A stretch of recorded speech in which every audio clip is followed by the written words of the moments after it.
Livestock and Climate Change. That's the title of an article that was written in the 2009 issue of WorldWatch magazine in November-December of 2009. The authors were Robert Goodland and Jeff Anhang. This is one of the most important articles that's been written on the problem of climate change, even though at this point it's over a decade old. The most interesting part of this is that the author's conclusion was that livestock agriculture is responsible for 51% of all greenhouse gas emissions. And so our problem with climate change is primarily a problem with livestock agriculture. So how did Goodland and Anhang get the 51%? Well, the first thing I want to do is I want to comment just briefly on this 51% figure. People tend to get distracted by the 51% and not look at the absolute amounts. What Goodland and Anhang were doing is more than just looking at percentages. And in fact, one of the important things which they uncovered in their report is that there are a lot of greenhouse gases that are not being accounted for. And in fact, their estimate of the total amount of greenhouse gas emissions was about 50% greater than the FAO estimate. So the first thing you'll see here is on this table is the FAO estimate of the total greenhouse gases from livestock agriculture. The FAO estimate is from this study, Livestock's Long Shadow, which was published in 2006. This was 3 years before Livestock and Climate Change was published. And in this, the Food and Agriculture Organization of the United Nations, the FAO for short, concluded that livestock agriculture was responsible for 18% of all greenhouse gas emissions. But Goodland and Anhang were showing that this was actually considerably understating the true story. How did they get to their total of greenhouse gas emissions due to livestock agriculture? Well, they started out with the FAO estimate of about 7.5 gigatons of CO2 equivalents.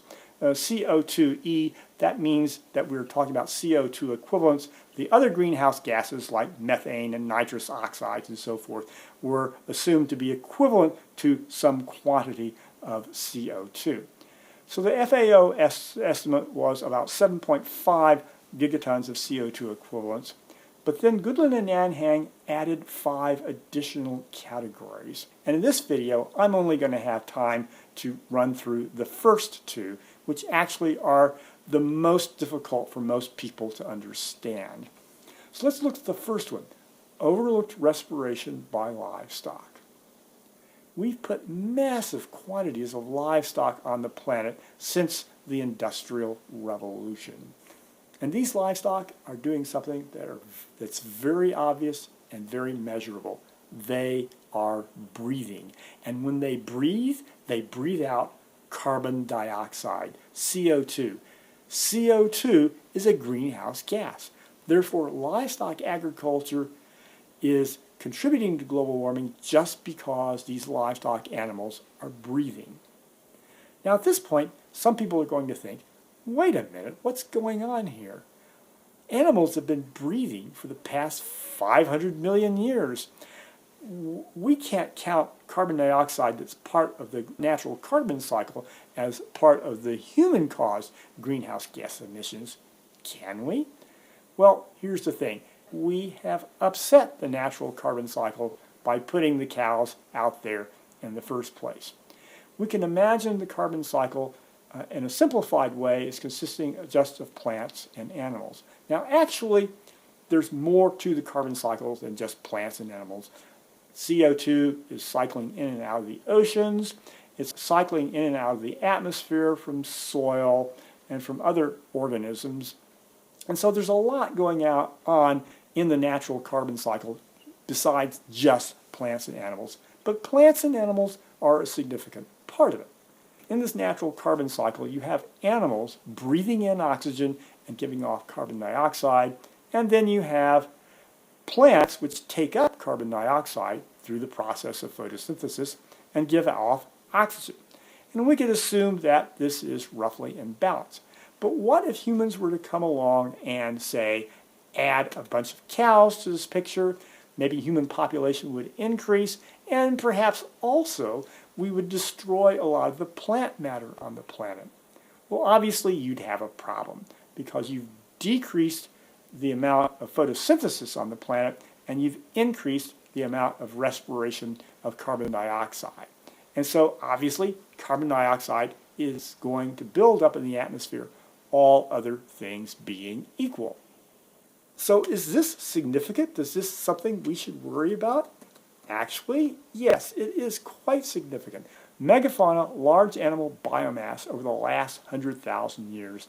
Now, if you look at this chart, you can see that megafauna, large animal, land animal biomass over the last 100,000 years has been pretty stable. It's been either at or below 200 billion kilograms of biomass.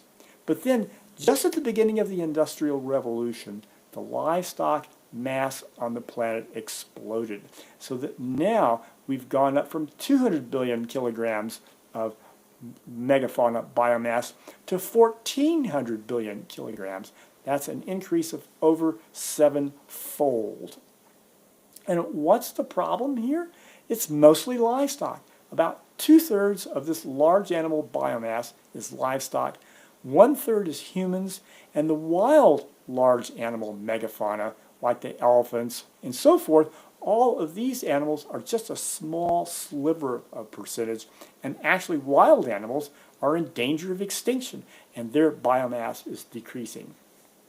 So we have a serious problem. We've actually got an extinction crisis now because humans and their livestock have overrun the planet.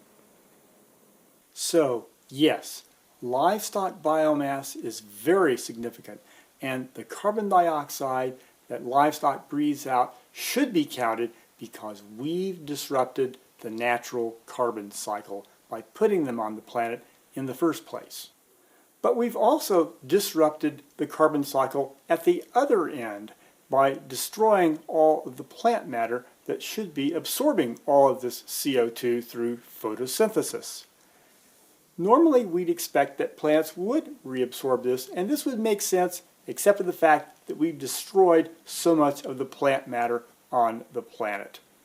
In fact, the total plant matter on the planet, the total biomass of all plants, has decreased by about half. In 2017, Erb et al. Published a study which showed that without human land use on the planet, we'd have about 916 gigatons of carbon in the form of plant matter. But in fact, we have less than half of that, about 450 gigatons of carbon. The carbon lost through this destruction of plants is actually greater than the total amount of carbon which we've put into the atmosphere by burning fossil fuels. So we've warped the natural carbon cycle in two ways. First, by increasing the natural environments that increase CO2, namely livestock, and secondly, by decreasing those parts of the environment that would normally reabsorb all of this CO2, namely by destroying plants. In fact, the figure that Goodland and Anhang give for the land use impact of livestock agriculture is almost certainly not an overestimate, but a significant underestimate. Since their article was published in 2009, a number of scientific studies, including the Erb et al. Study, which I just referenced, have also addressed the question of the carbon impact of human land use. All of these tend to show that there's a dramatic effect of human land use on the carbon cycle.